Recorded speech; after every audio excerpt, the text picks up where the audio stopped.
तो आज dispersion of light के बारे में पढ़ेंगे।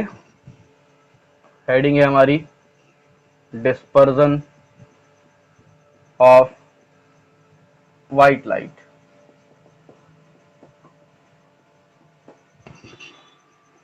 ये डिस्पर्जन जो होगा वो होगा किससे?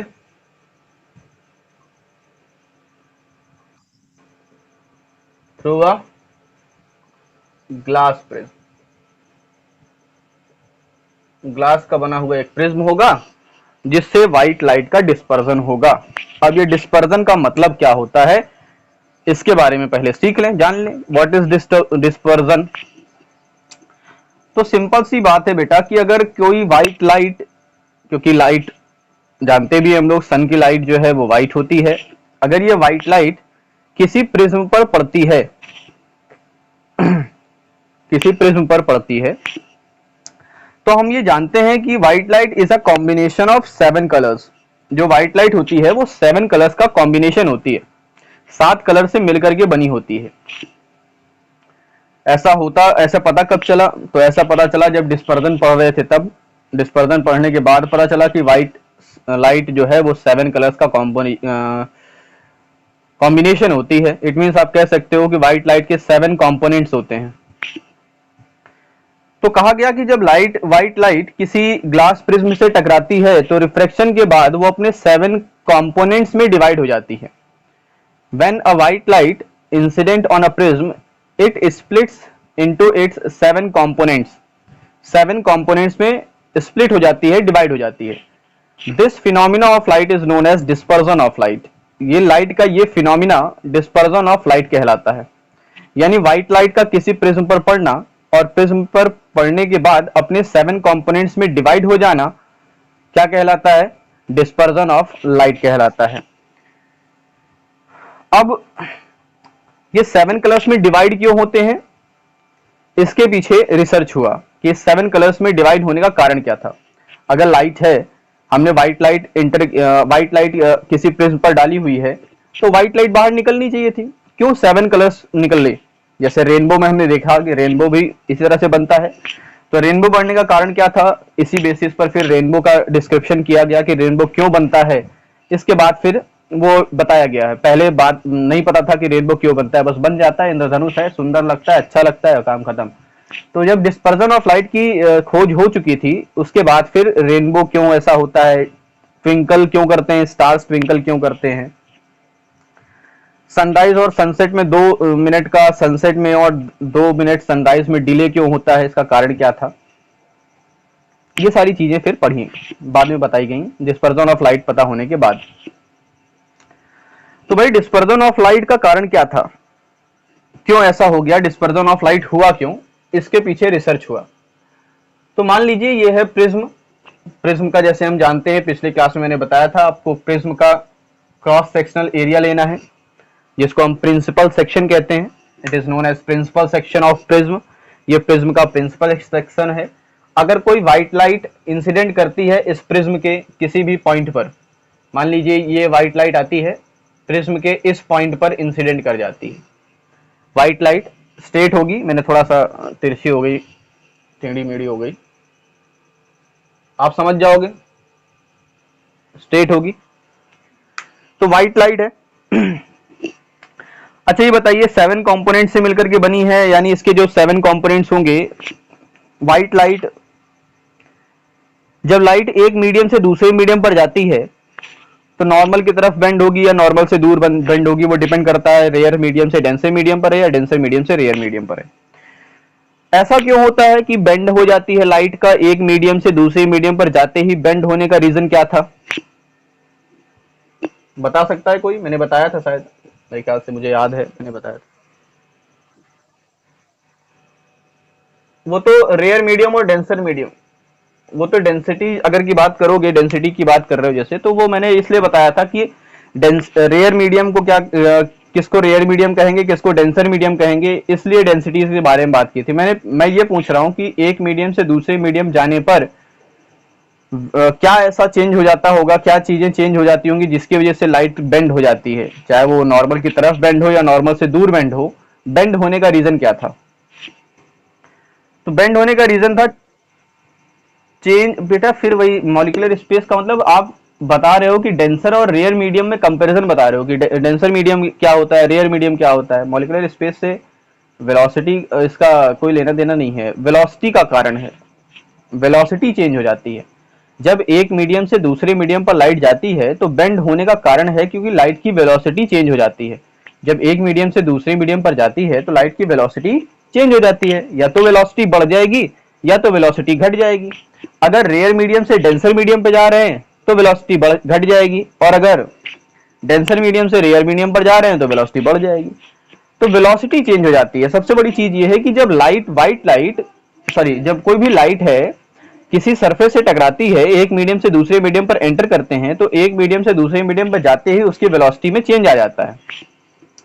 तो अगर कोई व्हाइट लाइट है, व्हाइट लाइट इस मीडियम से होकर के जाएगी, यानी प्रिज्म से होकर के गुजरेगा, इस पार से हमें इस पार से टकरा करके इस पार से निकालना है।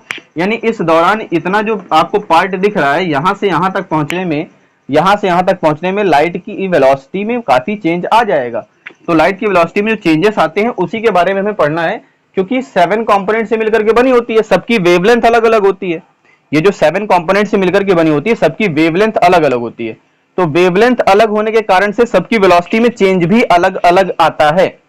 सबकी वेलोसिटी यानी जो 7 कंपोनेंट्स बने हुए हैं इनकी वेलोसिटीज में भी अलग अलग चेंज आता है। तो चेंज इन वेलोसिटी होने के कारण से, वेलोसिटी में चेंज आने के कारण से ऐसा होता है। अब यहां पर व्हाइट लाइट क्यों दिखती है एयर में?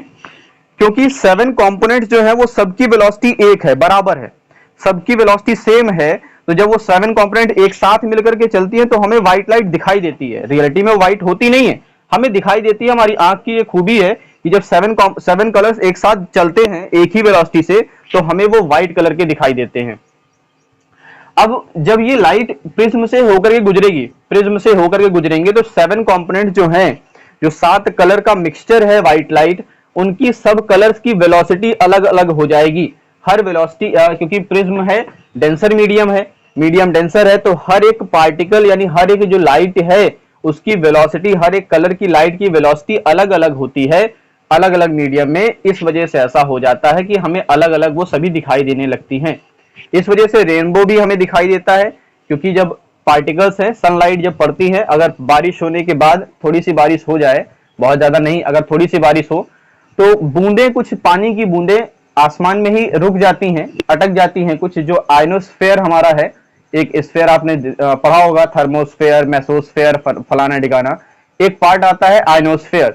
तो आयनोस्फेयर में क्या होता है, वहां पर चार्ज पार्टिकल्स हैं जो पानी की बूंद को रोक देते हैं। तो वहां पर पानी की बूंदें रुकी रह जाती हैं।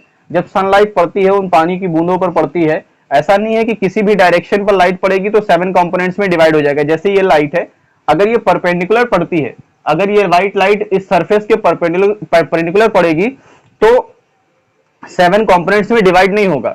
इसीलिए कभी कभी रेनबो बनता है, कभी नहीं बनता, क्योंकि डिपेंड ये भी करता है कि व्हाइट जो सनलाइट पड़ रही है वो किस एंगल से पड़ रही है, वो भी डिपेंड करता है। तो एंगल भी डिपेंड करेगा रेनबो बनने में। इसलिए आपने देखा होगा कि रेनबो कभी दिन में नहीं बनता, आमतौर पे आपने देखा होगा सुबह या फिर शाम को रेनबो बनता है, अधिकतर शाम को रेनबो बनता है। शाम को रेनबो बनने का यही रीजन होता है कि जो पानी की बूंदें होती हैं, सन की जो रेज होती हैं, उनमें एंगल, एक पर्टिकुलर एंगल बनता है जिसकी वजह से लाइट का डिस्पर्जन होना आसान हो जाता है, वो हमें दिखाई देता है। ऐसा नहीं है कि लाइट का डिस्पर्जन होता भी नहीं है, दिन में भी अगर बारिश होती है तो रेनबो बनता है, बट हमें दिखाई नहीं देता, वो बहुत हल्का बनता है, इस वजह से हमें दिखाई नहीं देता।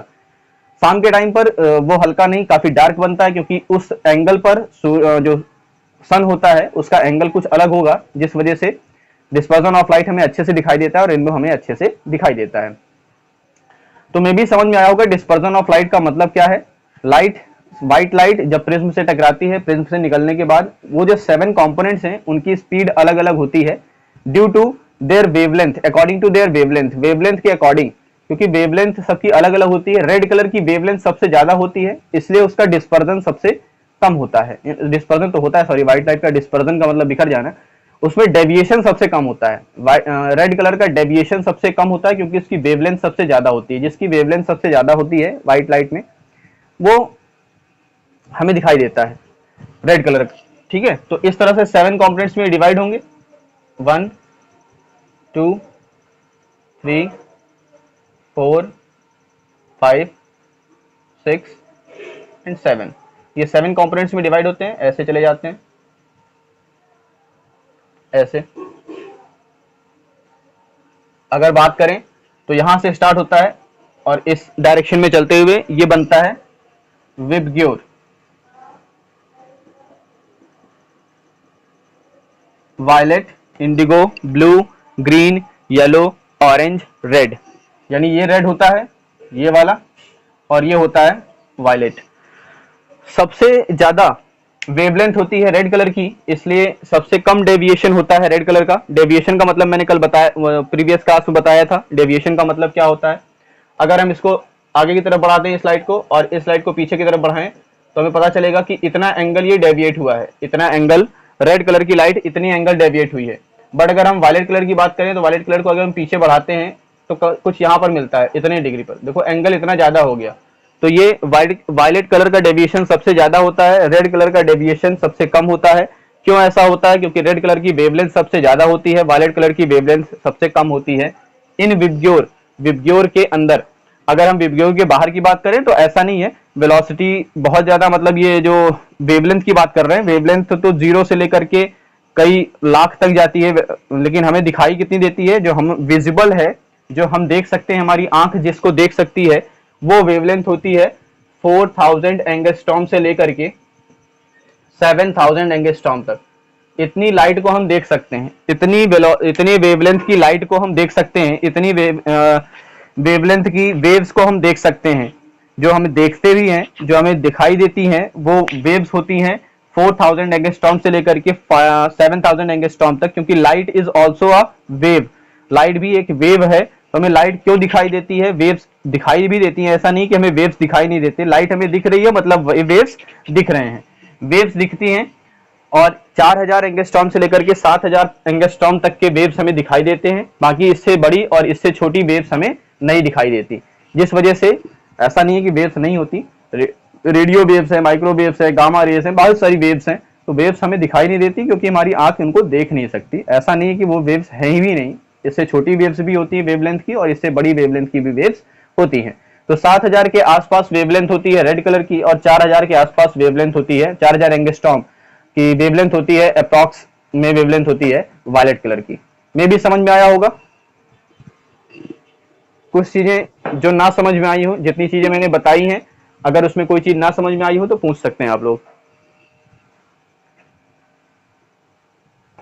अभी तक जो मैंने समझाया, ये चीजें ना समझ में आई हो, कोई चीज अगर आपको डाउट हो तो आप पूछ सकते हैं।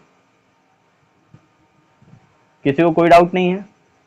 आगे बढ़ें फिर। चलिए फिर आगे बढ़ते हैं। सेकंड टॉपिक, एटमॉस्फेरिक रिफ्रैक्शन के बारे में। तो डिस्पर्जन ऑफ लाइट समझ में आ गया, तो अब एटमॉस्फेरिक रिफ्रैक्शन की बात करते हैं। एटमॉस्फेरिक रिफ्रैक्शन क्या होता है? तो हम पढ़ेंगे कि डेली लाइफ में हम जो चीजें देखते हैं, कुछ चीजें हमें डेली लाइफ में दिखाई देती हैं, वो कैसे होती हैं, क्या कारण है उन सब का। ठीक है। एटमॉस्फेरिक रिफ्रैक्शन का मतलब क्या है? What is atmospheric refraction? Next topic is atmospheric refraction.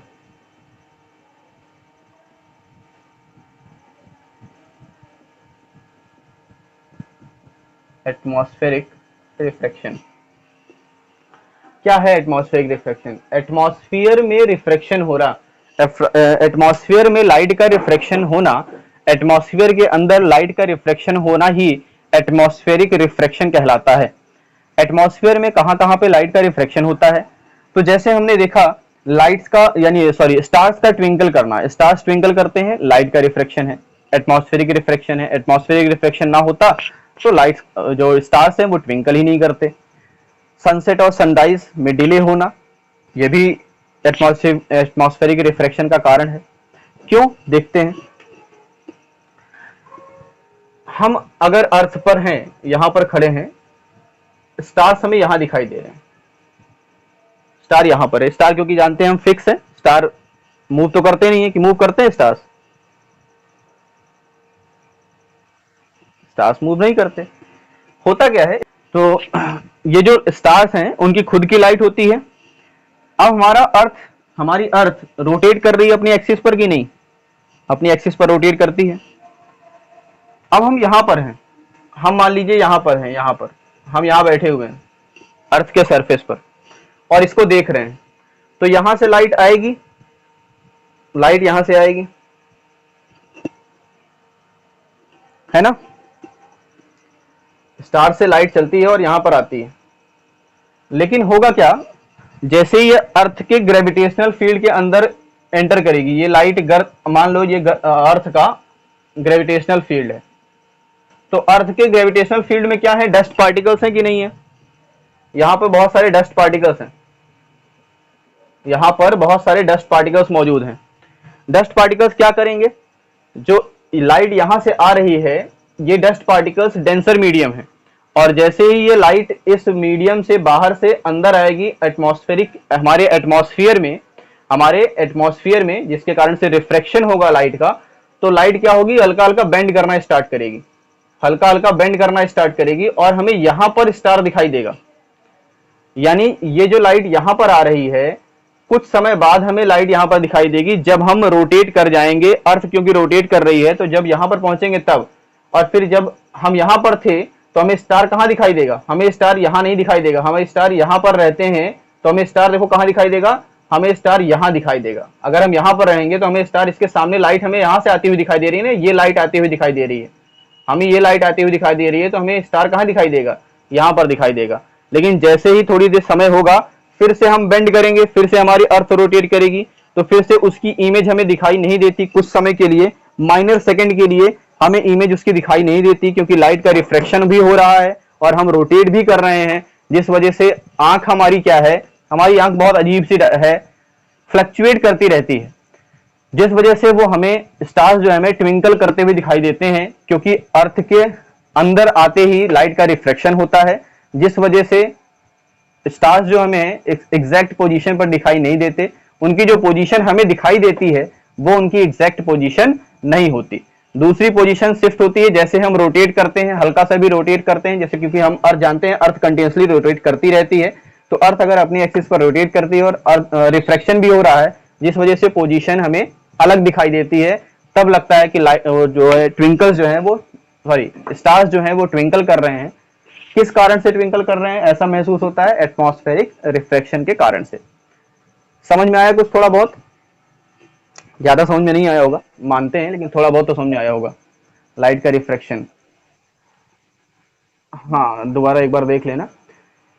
तो ये है बेटा एटमॉस्फेरिक रिफ्रैक्शन की बात, एटमॉस्फेरिक रिफ्रैक्शन होता है। अब बात करते हैं एटमॉस्फेरिक रिफ्रैक्शन होता है सन के साथ भी, सन में भी एटमॉस्फेरिक रिफ्रैक्शन होता है। हमें डिले और सनसेट की बात करें तो 2 मिनट का टाइम ड्यूरेशन होता है, 2 मिनट ज्यादा पहले दिखाई देता है, यानी जो सन है वो हमें 2 मिनट पहले ही दिखाई देता है, और जो सनसेट है वो हमें 2 मिनट के बाद तक दिखाई देता रहता है। एक्चुअल जो सनसेट होता है उसके 2 मिनट बाद तक दिखाई देता रहता है, और 2 मिनट पहले ही दिखाई देना स्टार्ट कर जाता है हमारे हॉरिजॉन लाइट से पहले। देखिए सनसेट और सनराइज में 2 मिनट का डिले क्यों होता है, उसका कारण हम जानना चाहेंगे, तो वो भी एटमॉस्फेरिक रिफ्रैक्शन के कारण से ही होता है। तो मान लीजिए कि ये अर्थ है, ये अर्थ की हॉरिजॉन लाइन है, ये अर्थ की हॉरिजॉन लाइन है, ठीक है।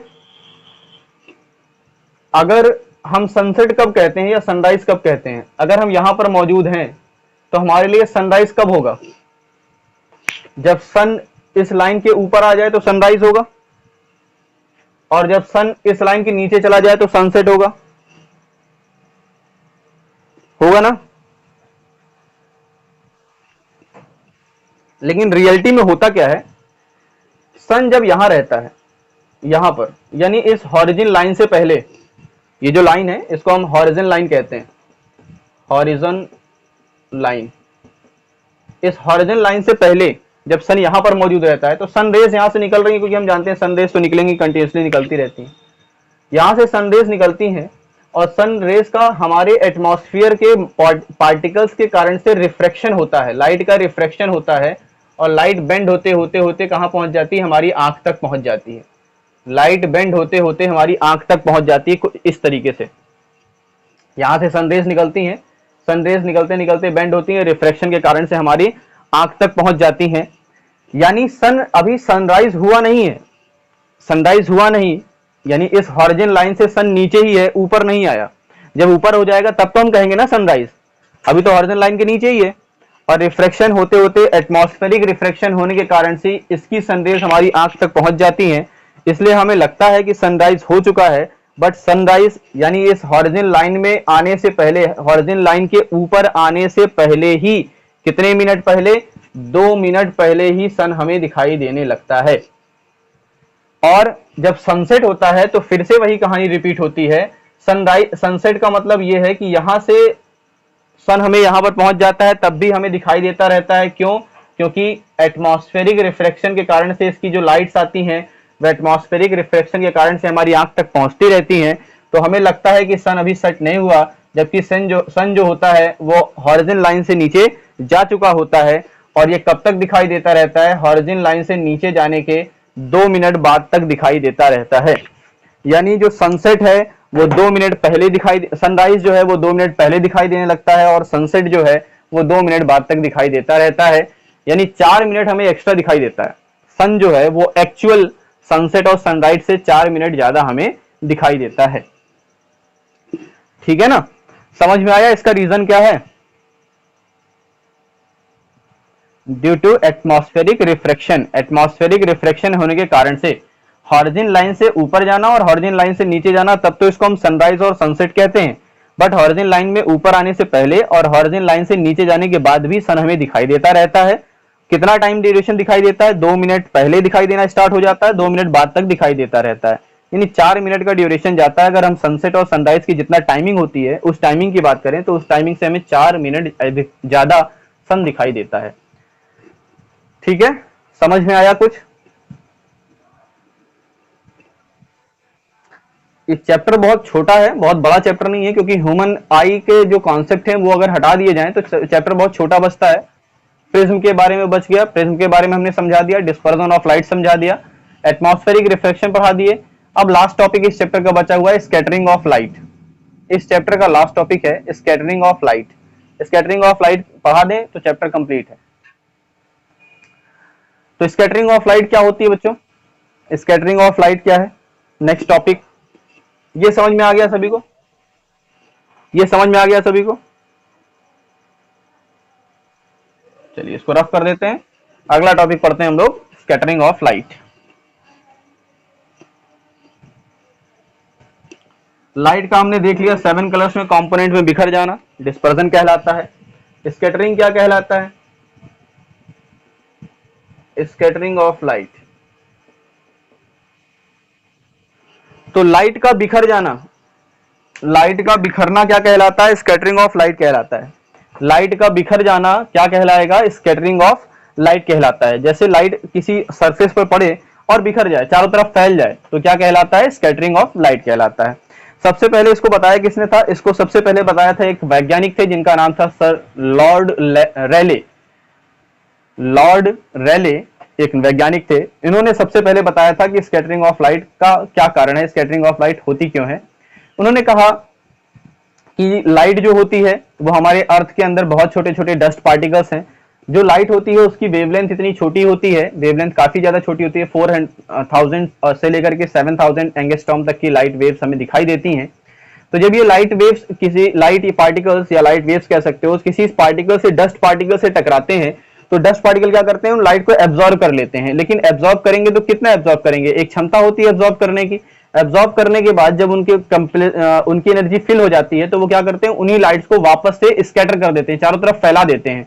इसको कहा जाता है स्कैटरिंग ऑफ लाइट। आपने देखा भी होगा, आपने महसूस किया होगा कि अगर किसी कमरे में छोटा सा छेद है, किसी गांव में खासकर ये दिखाई देता है, किसी कमरे के छत पर अगर छोटा सा छेद है, वहां से लाइट आ रही है। गांव में खासकर ये देखने को मिलता है, छप्पर होता है, छप्पर में छोटा सा अगर छेद है तो उस छेद से एक पतली सी रोशनी आती है। छेद होता है छोटा सा, इतना बड़ा छेद होगा तो अर्थ पर जो लाइट पड़ेगी, अर्थ पर यानी जमीन पर जो लाइट का गोला पड़ेगा, जो एरिया दिखेगा, वो आपको जो छेद है उसके कंपैरिजन में बड़ा दिखाई देगा। आपने देखा होगा कि छत पे छेद होगा बहुत छोटा सा, लेकिन वही रोशनी जो छत से आ रही है जमीन पर गिरती है, तो जमीन पर पड़ते ही वो एरिया आपको दिखाई देगा ज्यादा, जबकि छत पर छेद बहुत कम होता है, बट वो एरिया हमें ज्यादा दिखाई देता है। क्यों ज्यादा दिखाई देता है? क्या कारण था? उसका कारण है स्कैटरिंग ऑफ लाइट। क्योंकि आपने देखा भी होगा बहुत छोटे छोटे पार्टिकल्स आपको दिखाई देंगे, वो जो छोटी सी पतली सी रोशनी आ रही होगी उसमें आप गौर से देखिएगा तो आपको छोटे छोटे पार्टिकल्स मूव करते हुए दिखाई देंगे। होता क्या है, वो पार्टिकल्स क्या करते हैं, डस्ट पार्टिकल्स मूव करते दिखाई देते हैं। तो होता क्या है, वो पार्टिकल्स क्या करते हैं, लाइट को एब्जॉर्ब कर लेते हैं और लाइट को एब्जॉर्ब करने के बाद चारों डायरेक्शन में फिर वो लाइट को फैलाते हैं, जिस वजह से लाइट का एरिया जो है वो बढ़ जाता है ना। समझ में आया कुछ? तो इसे स्कैटरिंग ऑफ लाइट कहते हैं, यानी लाइट का एब्जॉर्प्शन होना पार्टिकल्स के द्वारा और पार्टिकल्स के द्वारा फिर क्या कर देना, उसको स्कैटर कर देना। अब ध्यान रखने वाली बात यह है कि पार्टिकल्स जो हैं, ये जो बात करते हैं हम स्कैटरिंग जो होती है लाइट की, वो क्या सभी पार्टिकल से हो सकती है? क्या बड़े बड़े पार्टिकल भी स्कैटर करते हैं? क्या हम स्कैटर करते हैं, हम लाइट को स्कैटर करते हैं क्या, या बड़े बड़े पार्टिकल्स लाइट को स्कैटर करते हैं? नहीं, बड़े बड़े पार्टिकल्स लाइट को स्कैटर नहीं कर सकते। लाइट को सिर्फ छोटे पार्टिकल स्कैटर कर सकते हैं, लाइट को छोटे पार्टिकल ही बिखेर सकते हैं। स्मॉल पार्टिकल्स कितने स्मॉल होने चाहिए, उनकी जो रेडियस होनी चाहिए वो बहुत छोटी होनी चाहिए। बहुत छोटी का मतलब इतना ज्यादा छोटा कि डस्ट पार्टिकल्स जैसे होते हैं, जैसे डस्ट पार्टिकल्स हमें दिखाई देते हैं उतने छोटे, ठीक है। इसी के बेसिस पर टिंडल इफेक्ट बताया गया था। टिंडल इफेक्ट रेले नहीं बताया था। टिंडल इफेक्ट होता क्या है, खास करके जंगलों में, घने जंगलों में, जहां पर बहुत घना जंगल होगा तो वहां पर लाइट दिखाई नहीं देगी, रोशनी पर तो पड़ती नहीं, क्योंकि घना जंगल है, ऊपर से पूरा ढक जाता है, पूरा जंगल ढक गया है। तो क्या होता है कि वहां से छोटे छोटे कहीं से छेद दिखाई देते हैं, वो छेद से रोशनी आती है, छेद से रोशनी आने के बाद वो फैलती है चारों दिशाओं में, तो पूरे जंगल में क्या हो जाता है, फिर वो रोशनी दिखाई देने लगती है। तो वो इसको हम टिंडल इफेक्ट भी कहते हैं, टिंडल इफेक्ट कहलाता है। कई लोग देखे भी होंगे शायद, अगर गांव में रहते रहे होंगे तो गांव देहात में अगर बगीचा होगा तो बगीचे में खास करके ये दिखाई देता है। लाइट्स आती हैं, छोटे छोटे छेदों से, पत्तों से गिरती हैं और वो पूरे बगीचे में फैल जाती हैं, तो उसको स्कैटरिंग ऑफ लाइट कहा जाता है। मे भी समझ में आया होगा स्कैटरिंग ऑफ लाइट क्या है।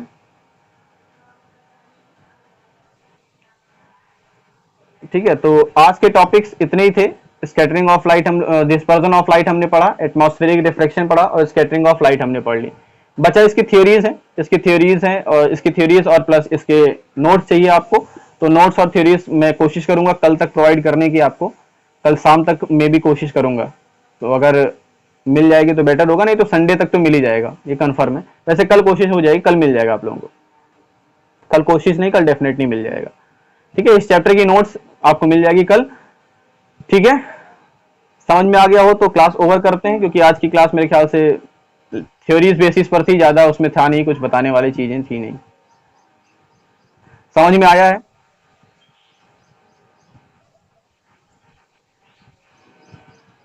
कौन सा क्वेश्चन था बेटा? एक बार क्वेश्चन रिपीट कर दो थोड़ा तो।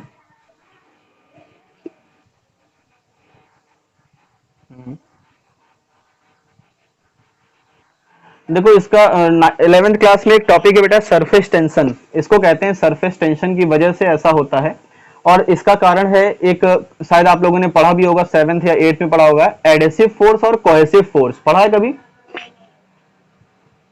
नाम सुना है एडेसिव फोर्स और कोहेसिव फोर्स का?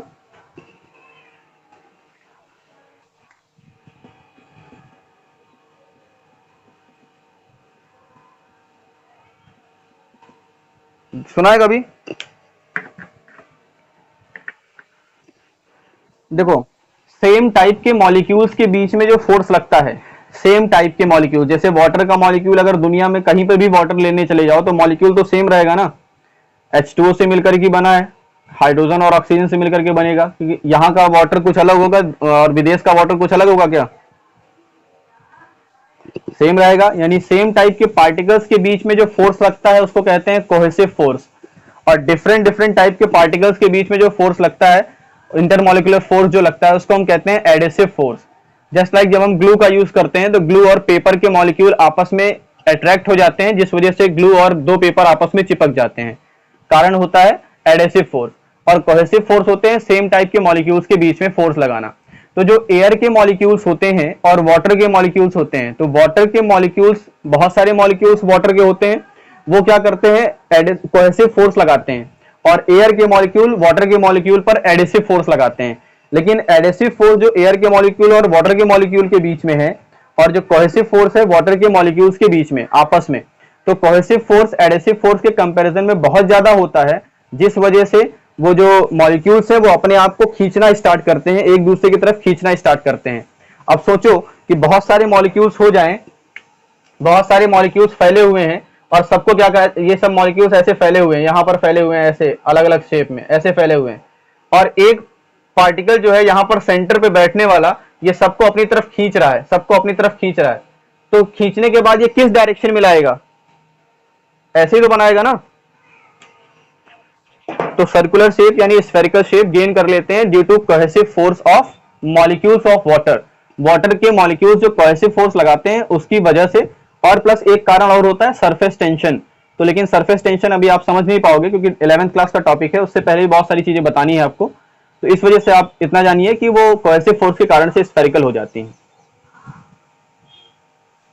ठीक है, चलो समझ में आया आज की क्लास, कोई दिक्कत किसी को? चलिए ओवर करें क्लास।